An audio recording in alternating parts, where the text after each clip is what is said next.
The air smelled of rain and regret the day Caleb walked out of his father's house for the last time. At 19, he stood on the cracked sidewalk of their suburban Virginia home, his backpack slung over one shoulder, heart pounding like a war drum. He didn't look back, not at the red brick house, not at the man who'd just screamed he'd rather have no son than a gay one. Caleb's boots crunched against the gravel as he headed toward the bus stop, the weight of his father's words sinking deeper with every step. Richard Monroe, a deacon at Grace Community Church, had spent years trying to fix him prayer meetings, conversion camps, late-night lectures about sin. But Caleb was done pretending, done shrinking himself to fit his father's rigid mold of what a man should be. The bus roared into view, its headlights cutting through the dusk. Caleb boarded, clutching a crumpled photo of his mother, who died when he was 10. She'd always told him to be brave, to love fiercely. He wasn't sure he could do either. Not yet. But he was damn well going to try. The bus lurched forward, carrying him toward D.C., where he'd heard whispers of a community that might accept him for who he was. In the heart of the city, Caleb found a world that felt like waking up. The farmer's market in DuPont Circle was a riot of color and sound, vendors hawking fresh peaches, musicians strumming guitars, and rainbow flags snapping in the breeze. He'd landed a job at a coffee stall, pouring lattes for drag queens and activists who called him Han and tipped generously.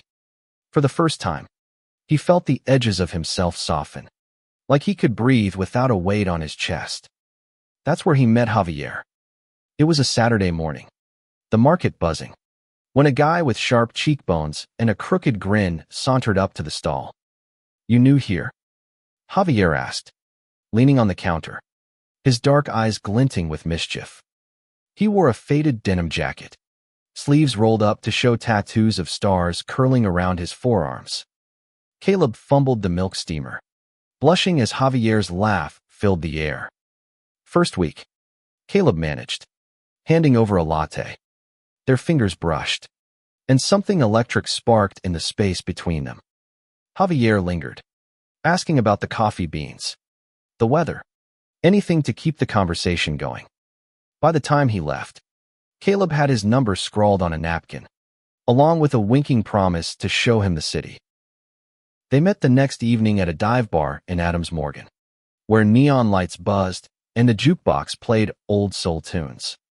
Javier was a painter, he learned, who'd grown up in Miami, raised by a single mom who'd taught him to chase beauty in chaos. "You ever feel like you're running from something?" Javier asked, his voice low over the clink of beer bottles. Caleb nodded, staring into his drink. "My dad. He thinks I'm broken." The word felt like glass in his mouth. Javier reached across the table, his hand warm over Caleb's. "You're not broken. You're a damn masterpiece." That night, under the glow of streetlights, Javier kissed him.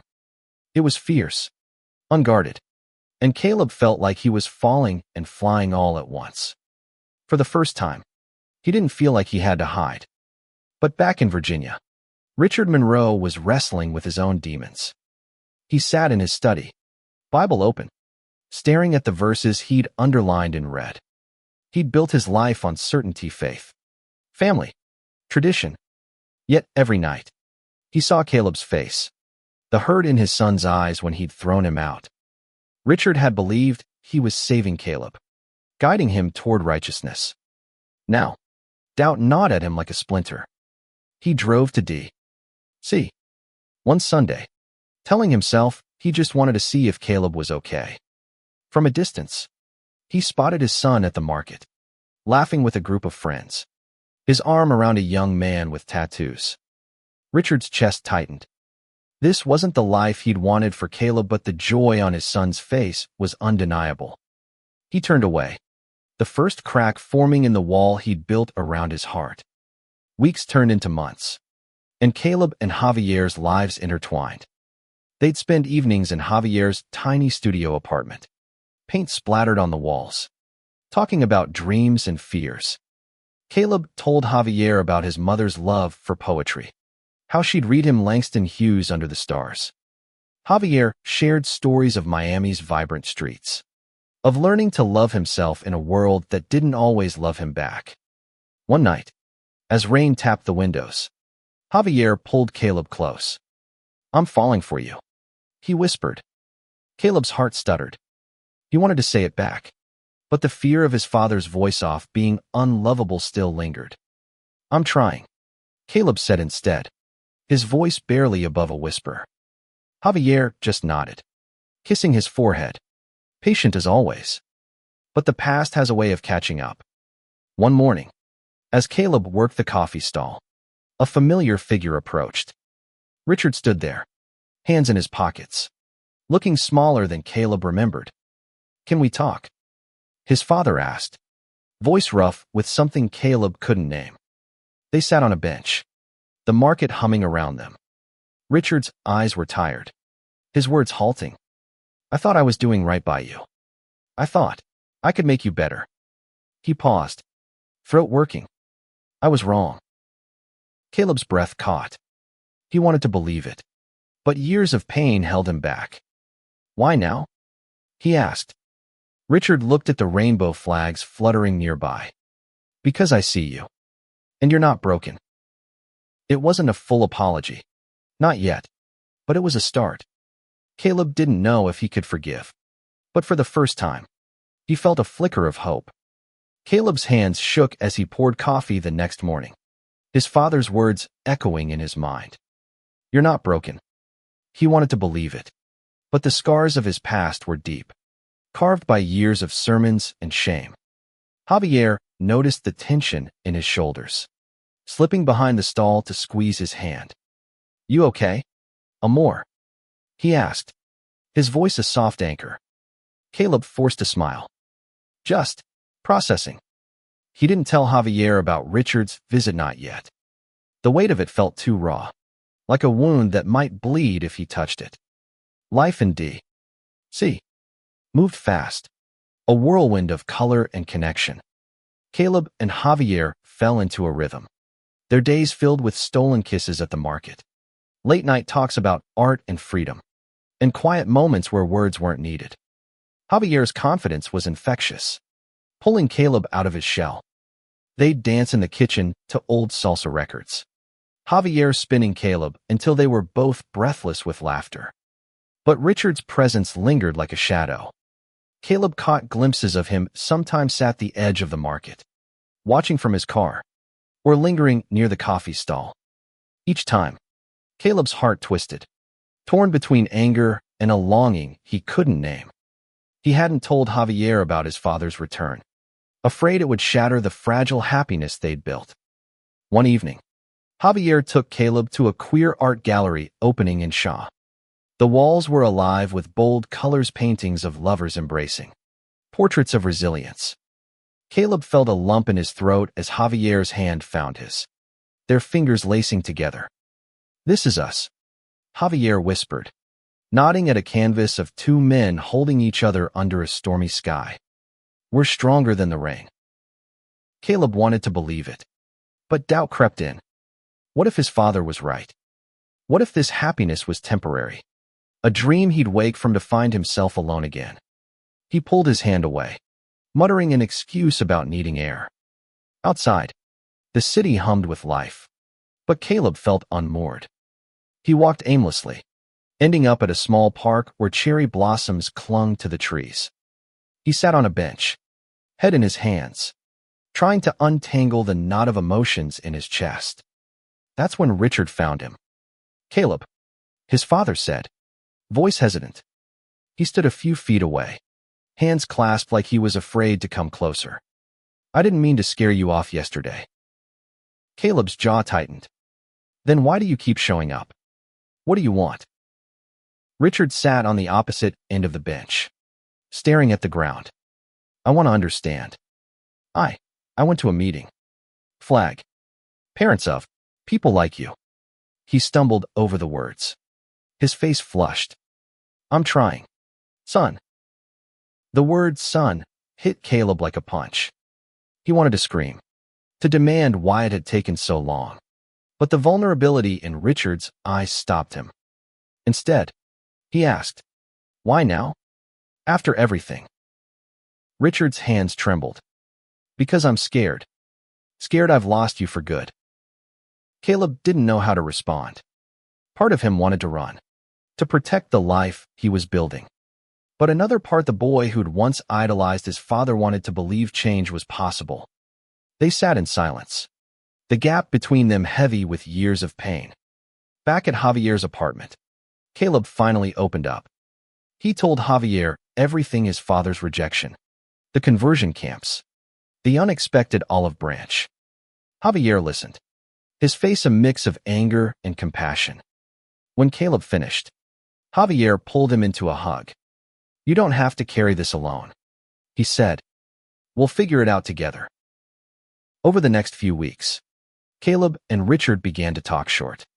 Awkward conversations at first, always at the market or a neutral spot. Richard asked about Caleb's life, his job, even Javier, though his voice tightened at the name. Caleb was cautious, guarding his heart, but he couldn't deny the shift in his father. Richard was trying, fumbling through his discomfort, to meet Caleb halfway. One afternoon, Javier invited Caleb to meet his mother, Elena, who was visiting from Miami. They gathered at a taqueria, the air thick with the scent of grilled corn and spices. Elena was a forsworn, loud, with a laugh that filled the room. She pulled Caleb into a hug, calling him Mijo and teasing Javier about his cooking. For the first time in years, Caleb felt the warmth of family, not the suffocating weight of expectation. As they ate, Elena shared stories of Javier's childhood, of her own struggles raising a queer son in a conservative neighborhood. "Love is love," she said, her eyes fierce. "Anyone who says different hasn't learned how to see." Caleb glanced at Javier, who squeezed his knee under the table, and felt a spark of hope. But hope is fragile, and Caleb's was tested when Richard asked to meet Javier. The request came during one of their market talks. Richard's voice steady but nervous. "I want to know the person who makes you happy," he said.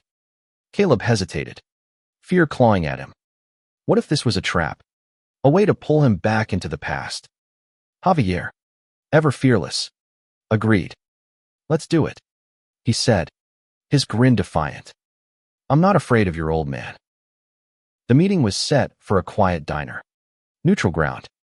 Caleb's stomach churned as they walked in, Javier's hand steady in his. Richard was already there, sitting stiffly in a booth, his coffee untouched. The air crackled with tension as they sat down, three lives colliding in a space too small to hold them. The diner smelled of grease and burnt coffee, a stark contrast to the warmth of the market where Caleb felt safe. Richard sat across from them, his hands clasped tightly around his mug, eyes darting between Caleb and Javier. Javier, unfazed, leaned back in the booth, his arm draped casually over Caleb's shoulder. "So, Mr. Monroe," he said, his voice light but edged with steel. "Caleb tells me you're a man of faith." Richard nodded, his jaw tight. "I am. Always have been." He paused, glancing at Caleb. "But I'm learning faith doesn't mean I have all the answers." Caleb's heart thudded. He'd expected a lecture. Not this. Javier squeezed his shoulder, a silent reminder to breathe. The conversation stumbled forward, awkward but earnest. Richard asked about Javier's art, his family, and Javier answered with his usual charm, though Caleb could feel the tension in his grip. When Richard mentioned the church, Caleb braced himself, but his father's words surprised him. "I've been reading," Richard said, trying to understand what I got wrong. It wasn't perfect, but it was something. As they left the diner, Javier whispered, "He's trying. Amor. That's more than some get." Caleb nodded, but the knot in his chest didn't loosen. He wanted to trust his father, but trust was a bridge burned long ago. Life with Javier, though, was a different kind of anchor. They spent their days weaving through D.C. vibrant queer scene drag shows, poetry slams, late-night walks along the Potomac. Javier pushed Caleb to try new things, like joining a community mural project. Caleb, who'd never thought himself creative, found joy in the sweep of a paintbrush, in creating something beautiful alongside Javier. Their love grew in the quiet moments cooking together, sharing stories of their pasts, dreaming of a future where they didn't have to fight to be seen. But Richard's efforts continued to shadow them. He started attending PFLAG meetings regularly, even bringing Caleb's old Bible, now filled with new notes in the margins. He'd text Caleb small things, a question about his day, a photo of the garden his mother had loved.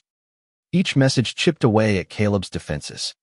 But he couldn't shake the fear that this was temporary, that Richard would revert to the man who'd called him a sinner. One evening, Javier suggested they host a dinner at his apartment, inviting Elena and, to Caleb's shock, Richard. Let's see if we can build something, Javier said, his eyes bright with hope.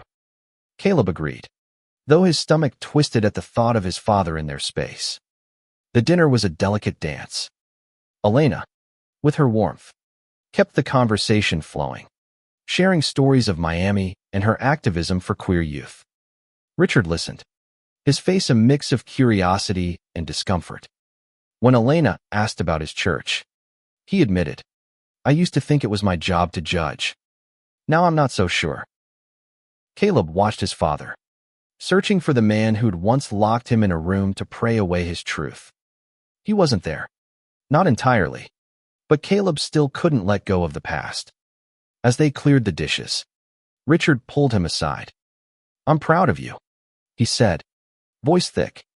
"I don't say it enough." Caleb's throat burned. He wanted to believe it, but the words felt like a weight he wasn't ready to carry. He nodded, unable to speak, and rejoined Javier, who was laughing with Elena over dessert. The next few months were a slow thaw.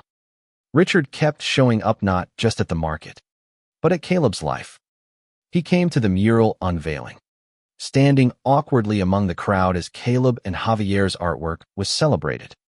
He even met Javier's friends, listening more than he spoke, his silence a sign of change. Caleb began to see his father not as a monolith, but as a man grappling with his own flaws. One night, Javier proposed an idea that made Caleb's heart race. "Let's get married," he said, half laughing, half serious, as they lay on a blanket under the stars. "Not now, but someday. You and me. Forever." Caleb's breath caught. The idea felt impossible, yet right. "You'd want that. With me?" he asked, voice small. Javier kissed him, slow and sure. "You're my home, Caleb. Always." The thought of marriage lingered, a seed planted in Caleb's heart. But with it came funnet of Javier, but of the world they lived in. D.C. was a bubble, but beyond it, people like his father still held sway, their judgment sharp as knives. And Richard, for all his progress, was still a question mark. When Caleb told Richard about the idea of marrying Javier, his father went quiet. They were at the park again, the cherry blossoms now in full bloom. "Marriage," Richard repeated, as if testing the word. "That's a big step." Caleb braced himself, but Richard didn't lecture. Instead, he said, "I want you to be happy. I'm still learning what that means for you." It was the closest they'd come to peace. But Caleb knew the road ahead was long. He and Javier began planning. Not a wedding, but a life, talking about moving in together. Maybe adopting a dog. Each step felt like a defiance of the past, a claim on the future. But the past wasn't done with them yet.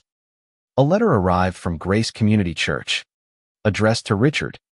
The congregation had heard about Caleb's lifestyle and wanted Richard to step down as deacon unless he publicly denounced his son.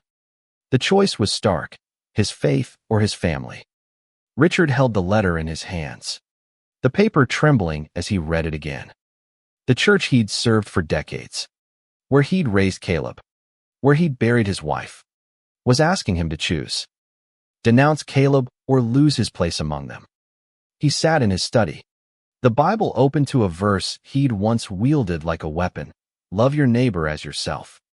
Now, it felt like a mirror, reflecting his failures back at him. Caleb didn't know about the letter, but he felt the shift in his father. Their next meeting was strained. Richard's eyes distant as they sat at the diner. You okay? Caleb asked, his voice cautious. Richard nodded, but his hands fidgeted with his coffee mug. Just some things at church. Nothing you need to worry about. Caleb didn't press, but the unease lingered. He threw himself into his life with Javier, focusing on the joy they were building. They moved into a small apartment together, a cozy space filled with Javier's paintings and Caleb's books. They adopted a scruffy mutt named Luna, who followed them everywhere, her tail wagging like a metronome. At night, they'd curl up on the couch, Luna sprawled across their laps, and talk about their dreams: a house with a garden, a trip to Miami to visit Elena, a wedding under the stars. But the world outside their bubble was less kind. Protests flared up in D.C., voices shouting against the rights Caleb and Javier took for granted. At the market, a vendor refused to serve them, muttering slurs under his breath. Javier brushed it off, his grin defiant. But Caleb saw the hurt in his eyes. It reminded him of the boy he'd been, hiding in his room while his father prayed for his soul. Richard, meanwhile, was unraveling. He stopped going to PFLAG meetings, his texts to Caleb growing sparse. When Caleb called, Richard's voice was clipped, evasive. Just busy, he'd say. But Caleb knew better.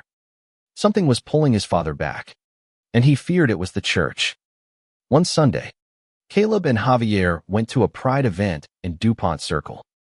The streets were a sea of color rainbow flags, glitter, laughter.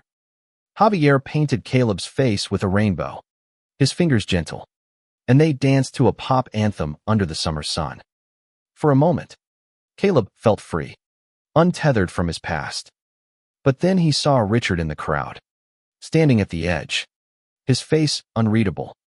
Caleb froze, his hand tightening around Javier's. What's he doing here? He whispered. Javier followed his gaze. Maybe he's trying to understand. Richard approached, his steps hesitant. I didn't know you'd be here, he said, his voice almost lost in the music. I just wanted to see. Caleb's chest ached. See what? Me living my life. Richard flinched but didn't look away. See who you are now. I'm trying. Caleb. I swear I am. The moment hung between them, fragile as glass. Javier stepped forward, his voice steady. Mr. Monroe, if you're here to judge, you can leave. But if you're here to love your son, stay. Richard stayed. He didn't dance or cheer, but he watched, his eyes tracing the joy around him. When they parted, he hugged Caleb, a brief, awkward embrace, but it was the first in years. Caleb felt tears prick his eyes as Richard walked away, disappearing into the crowd. Back at home, Richard faced the church's ultimatum. The deacons had called a meeting, expecting his answer. He spent the night in prayer, not for Caleb's salvation, but for his own. He thought of his wife, of her fierce love for their son, and of the man Caleb had become: brave, kind, alive. He thought of Javier, who loved Caleb without hesitation, and of the community that had embraced them both. The next morning, Richard stood before the congregation. His voice shook as he spoke. I've spent my life preaching love, but I failed my own son. I tried to fix him, to make him fit my idea of right. I was wrong. He paused, tears in his eyes. Caleb is my son, and I love him. If that means I can't serve here, so be it. The room was silent, then erupted in whispers. Some walked out, but others stayed, their faces softening. Richard left the church that day, his title gone, but his heart lighter than it had been in years. When Caleb heard what his father had done, he didn't know what to feel. He and Javier sat on their couch, Luna snoring between them, and Caleb cried not out of pain, but relief. "He chose me," he whispered, the words a revelation. Javier kissed his temple. "He's learning what love means. So are you." The next step came naturally. Caleb and Javier decided to get engaged, not as a defiance, but as a promise to each other. They planned a small ceremony, just close friends and Elena, in a garden overlooking the Potomac. But Caleb wanted his father there, too. He sent an invitation, unsure if Richard would come. The response came a week later, a handwritten note. Simple but heavy with meaning. "I'll be there," Richard wrote. "I wouldn't miss it." As the wedding approached, Caleb felt a mix of hope and fear.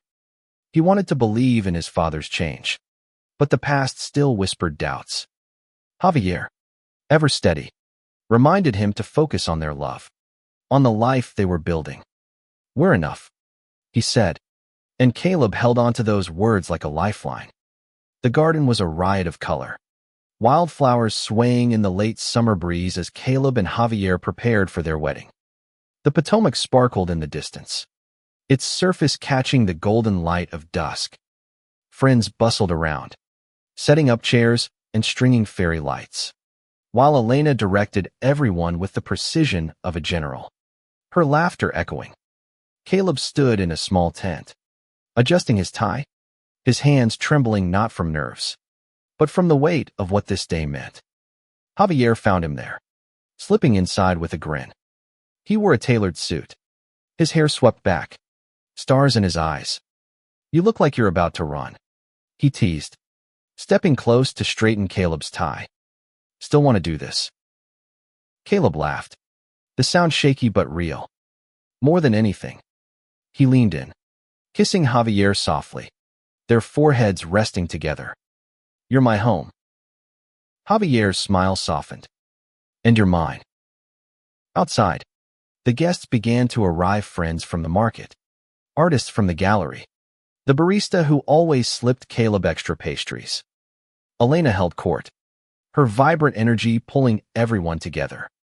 But Caleb's eyes kept darting to the garden entrance, searching for Richard. He hadn't seen his father since the Pride event, and though the note had promised he'd come, doubt not at him. As the ceremony drew closer, Caleb's fear grew. What if Richard couldn't handle this? What if the church had pulled him back? Javier sensed his unease, squeezing his hand. "He'll show, or he won't. Either way, we've got this." The music started, a soft guitar melody, and Caleb took his place beside Javier under a wooden arch draped with roses. The officiant, a friend from the mural project, began speaking about love, its courage, its defiance, its power to heal. Caleb's heart swelled as he looked at Javier, who winked at him, grounding him in the moment. Then he saw him, Richard, standing at the back, his suit slightly wrinkled, his face etched with emotion. He'd come alone, no church members in tow, just a man trying to be a father. Caleb's breath caught, and Javier followed his gaze, giving a small nod of encouragement. The ceremony was simple but profound. Caleb and Javier exchanged vows, their voices steady despite the tears in their eyes. "I choose you," Javier said, his words fierce. "Every day, every fight, every joy." Caleb echoed him, his voice breaking as he promised to love Javier through every storm. When it was time for the rings, Elena stepped forward, her eyes shining as she handed them the bands. The crowd cheered as they kissed, the sound rising like a wave. But Caleb's attention was on Richard, who stood motionless, watching with an expression Caleb couldn't read. After the vows, the guests mingled, laughter and music filling the air. Caleb and Javier moved through the crowd, hand in hand, until Richard approached. He looked older, smaller, but his eyes were clear. "I'm proud of you," he said, his voice rough. "Both of you." Caleb's throat tightened. "You mean that?" Richard nodded, his gaze steady. I do. I've got a lot to make up for. But I'm here. Javier extended a hand, his smile warm but cautious. Welcome to the family, Mr. Monroe. Richard shook his hand, a small smile breaking through. It was a start, fragile but real. The reception was a blur of joy dancing.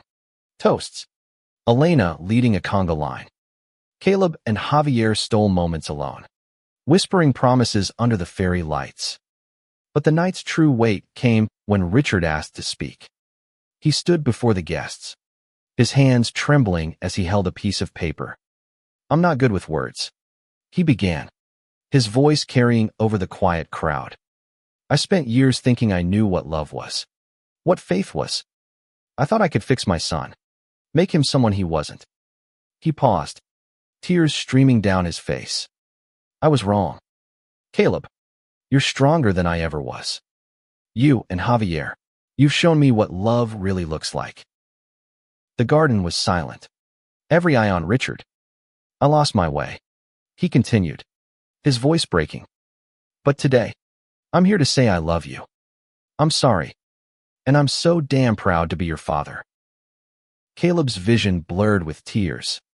He crossed the garden in 3 strides, pulling Richard into a hug. The crowd erupted in applause. But for Caleb, it was just him and his father, rebuilding what had been broken. Javier joined them, his arm around Caleb, and Elena followed, her laughter mingling with tears.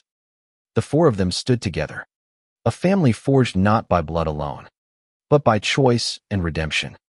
As the night wound down, Caleb and Javier danced under the stars, their bodies swaying to a slow song. We did it, Javier whispered, his lips brushing Caleb's ear. Caleb smiled, his heart full. Yeah, we did.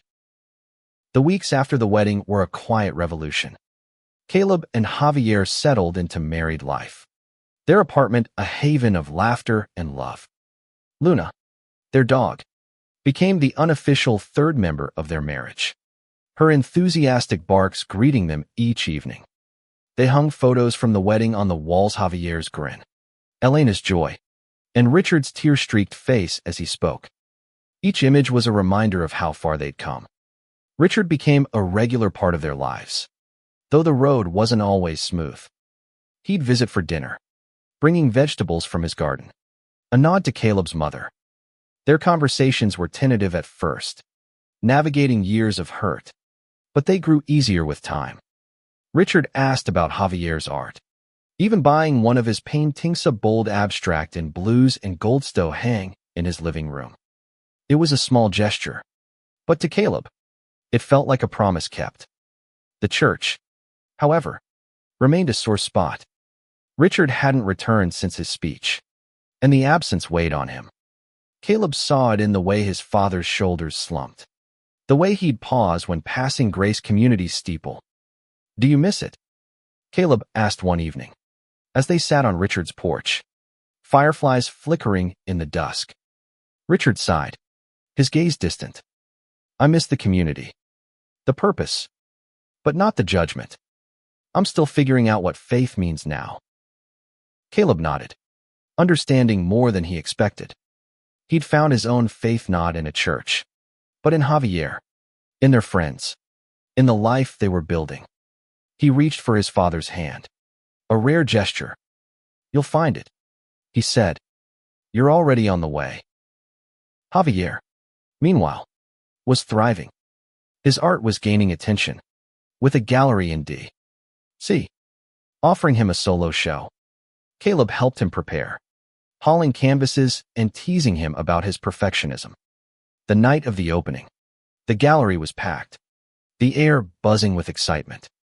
Javier's paintings vivid, emotional, told stories of love and resilience, many inspired by their journey together. Caleb stood in the crowd, watching Javier charm the room.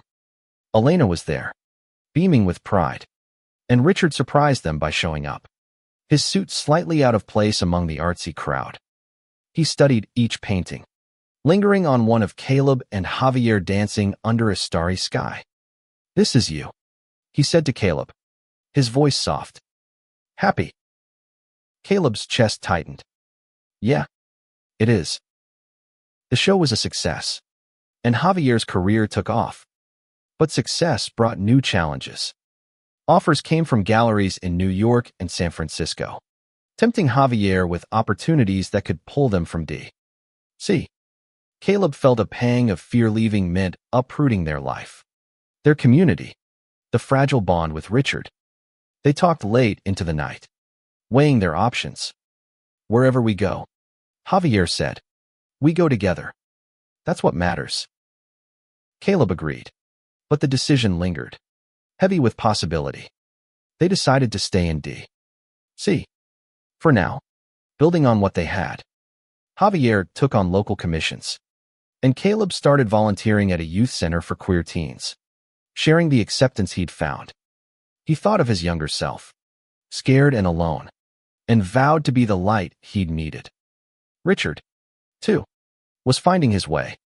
He began attending a new church, a small congregation that welcomed everyone, no questions asked. He invited Caleb and Javier one Sunday, and though Caleb hesitated, Javier nudged him to go. The service was different, less fire and brimstone, more love and questions. Richard sang the hymns with a quiet joy Caleb hadn't seen in years. Afterward, they walked to the market, a new tradition. Richard bought peaches. Javier sketched the crowd, and Caleb poured coffee, the rhythm of their lives intertwining. For the first time, Caleb felt like he had a family, not perfect, but whole. But life, as always, had other plans. A call came from Ellen Ash, been diagnosed with breast cancer. Caught early but serious. Javier's face crumpled as he hung up, and Caleb pulled him close, promising they'd face it together. They flew to Miami the next week, moving into Elena's small house to help her through treatment. Richard surprised them by following. He took a leave from work, renting a tiny apartment nearby to be close. "She's family now," he said simply. When Caleb asked why, he cooked meals, drove Elena to appointments, and sat with Javier during the long waits. His presence steady and unassuming. Elena's strength carried them through. She faced chemo with the same fire she'd always had, joking through the pain and demanding Javier paint her like a warrior. Caleb watched his husband and father come together, their shared love for Elena bridging the gaps of their past. Miami's heat was relentless, but Elena's spirit burned brighter. Her treatment stretched over months, each day a battle won through sheer will. Caleb and Javier took turns caring for her, cooking her favorite dishes and filling the house with laughter. Richard was there too, a quiet pillar, his presence a steady reminder of how far they'd come. He'd sit with Elena, swapping stories of their kids, his voice softer than Caleb had ever heard. One evening, as the sun dipped below the horizon, Elena called them all to the porch. She looked frail but fierce, her head wrapped in a bright scarf. "You three," she said, her eyes glinting. "You're my heart. Don't ever forget that." Caleb felt tears prick his eyes. He glanced at Javier, whose hand found his, and at Richard, who nodded, his own eyes misty. They sat together, watching the stars emerge, a family forged in fire and love. Elena's recovery was slow but steady, and by spring, she was declared cancer-free. The celebration was loud salsa music, homemade empanadas, and Elena dancing despite her doctor's warnings. Richard joined in, his awkward moves drawing laughter from Javier. Caleb watched, his heart full, realizing this was the family he'd always wanted. Back in D.C., life settled into a new normal. Javier's art flourished, his paintings now in galleries across the country. Caleb took a job at the youth center, counseling teens who reminded him of his younger self. Richard became a regular at their apartment, bringing vegetables and stories, his faith now rooted in love rather than judgment. One Sunday, Richard asked Caleb and Javier to join him at his new church for a special service. They agreed, curious, and found themselves in a small sanctuary filled with familiar faces, PFLAG members, market vendors, even the officiant from their wedding. Richard stood at the front, his voice steady as he spoke to the congregation. "I used to think love had rules," he said, his eyes finding Caleb's. "I thought I could control it, define it. But my son taught me better. Love is messy, brave, and bigger than any of us. I'm here because of him, and because of Javier, who showed me what it means to fight for family." The room was quiet, then filled with applause. Caleb felt Javier's hand in his, grounding him as tears fell. After the service, people approached, sharing their own stories of struggle and hope. Caleb realized his father wasn't just rebuilding their family, was helping others do the same. Years passed, marked by small victories and quiet joys. Caleb and Javier bought a house with a garden, where Luna chased butterflies and Richard planted roses in memory of Caleb's mother. They hosted dinners, their table filled with friends and family, the air thick with laughter and love. One evening, as they sat under the stars, Javier pulled Caleb close. "You ever think about how we got here?" he asked, his voice soft. Caleb smiled, thinking of the cracked sidewalk where he'd walked away, the market where they'd met, the garden where they'd vowed forever. "Every day," he said, "and I wouldn't change a thing." Richard joined them, a glass of wine in hand, his face lined but peaceful. "To family," he toasted, his voice steady. "To family," Caleb and Javier echoed, their glasses clinking under the night sky. The journey hadn't been easy, but it was theirs. Caleb looked at Javier, at Richard, at the life they'd built from ashes, and knew they'd found something rare, a love that didn't just endure, but transformed. And in that moment, under the stars, he felt whole.